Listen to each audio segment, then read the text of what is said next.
Good morning again. I'm Kristen Bean. St. Joe County homicide investigators say they are confident they're close to solving at least 2 South Bend murders.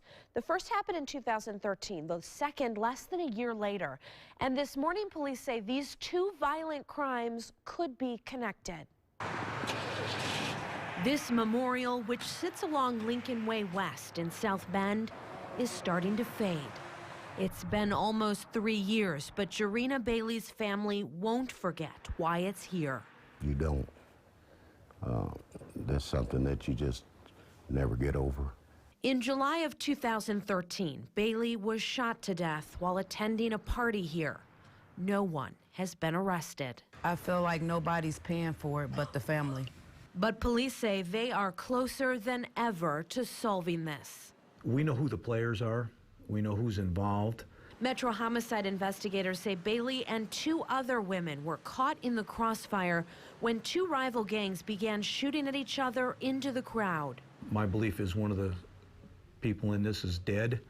The other one is incarcerated. Commander Tim Corbett believes one of those suspects is responsible for another South Bend murder. He would give you the shirt off his back if he could. 49-year-old Edward Kleinwacker had fallen on hard times. He had an addiction he couldn't kick, but his family says he was a proud father and grandfather. That's a Grandpa Rock shirt that I got him. And then that's my band picture right there. He was so proud of his kids. Like, I mean, he had his addictions and stuff like that, but he was so proud of us. Kleinwacker was found shot to death on the porch of this home along Marion Street. Investigators won't release much about the case, except to say the murder weapon has been found.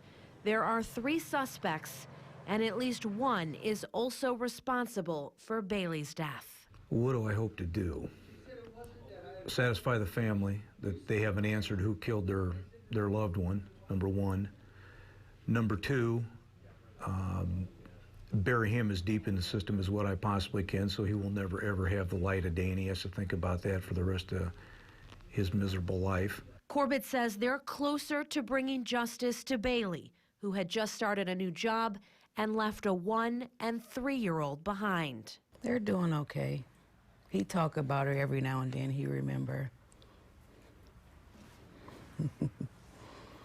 And Kleinwacker, whose family hoped one day he could pull himself out of the depths of addiction and realize his potential. He had a family and, we're grieving and we want to see it solved. We're never going to get over it, but I think we will feel at ease if somebody's paying for it. Because we are.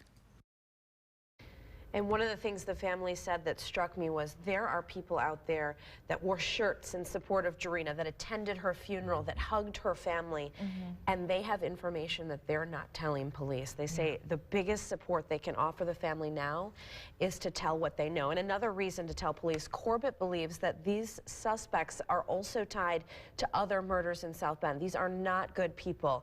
He says people should also remember that these guys are more dangerous outside than they are behind bars. Absolutely. Yeah.